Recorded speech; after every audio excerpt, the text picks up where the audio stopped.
umva ji tugiye gutuka ingegera zose zihaye abantu zihora zisakuza ngo barashonje ngo bagize gute. Izo ngegera zirirwa zikubwira ngo uri umusinzi ziza zigushinga ubundi hari ibyo ziba zakuhaye ngo yanywere. Nayo ziba zaguhaye zijya zikorera yazo. Ingegera zirirwa zigutunoraho ngo uri indaya ngo uri iki ubundi zo zabaye zo ziba ziragushinzwe zihorere. Yego wazihoretse. Izo ngegera zirirwa zikugirira agashyano ngo urikiriye ngo ufite amafamu menshi kandi uba warabikiriyemo warabikoreye nazo zijye zireka kugushingaho najye zijya gukorera izazo zijya zikorera yazo. Izo ngegera zihora zitunara ngo uri umusinzi kubusindiye yo wakoreye ziba zitunara nkande zajya zijya kuyakorera nazo zikanywa zigasinda. Utimbwirira none izo ngegera zirirwa zikubwira ngo wambaye igikweto cyacitse ngo cyashaje nicyo wiguriye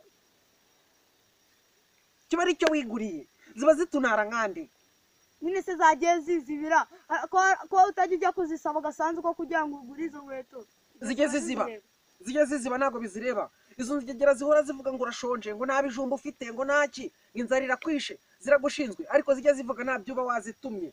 Izo ngegera zirirwa zivuga ngo uri umufuka ngo uri iki zikukira mu tuyozo twazo ibyo ni ibiki ngo urananutse ngo urakingo nta nyashi n'iki n'iki biragushinzwe ubundi zijye zituza. ariko ubu ngubu ngiye kujya gukorera muri resitora uburyo A1 ugize ngo ngiye kuzajya gukora muri resitora ngiye kubaka byasi reka tubanze tuvuganeho gatoya ngaho umuntu twumva nakumere subscribe nanjye mbe subscribe ubundi tuganire ukuntu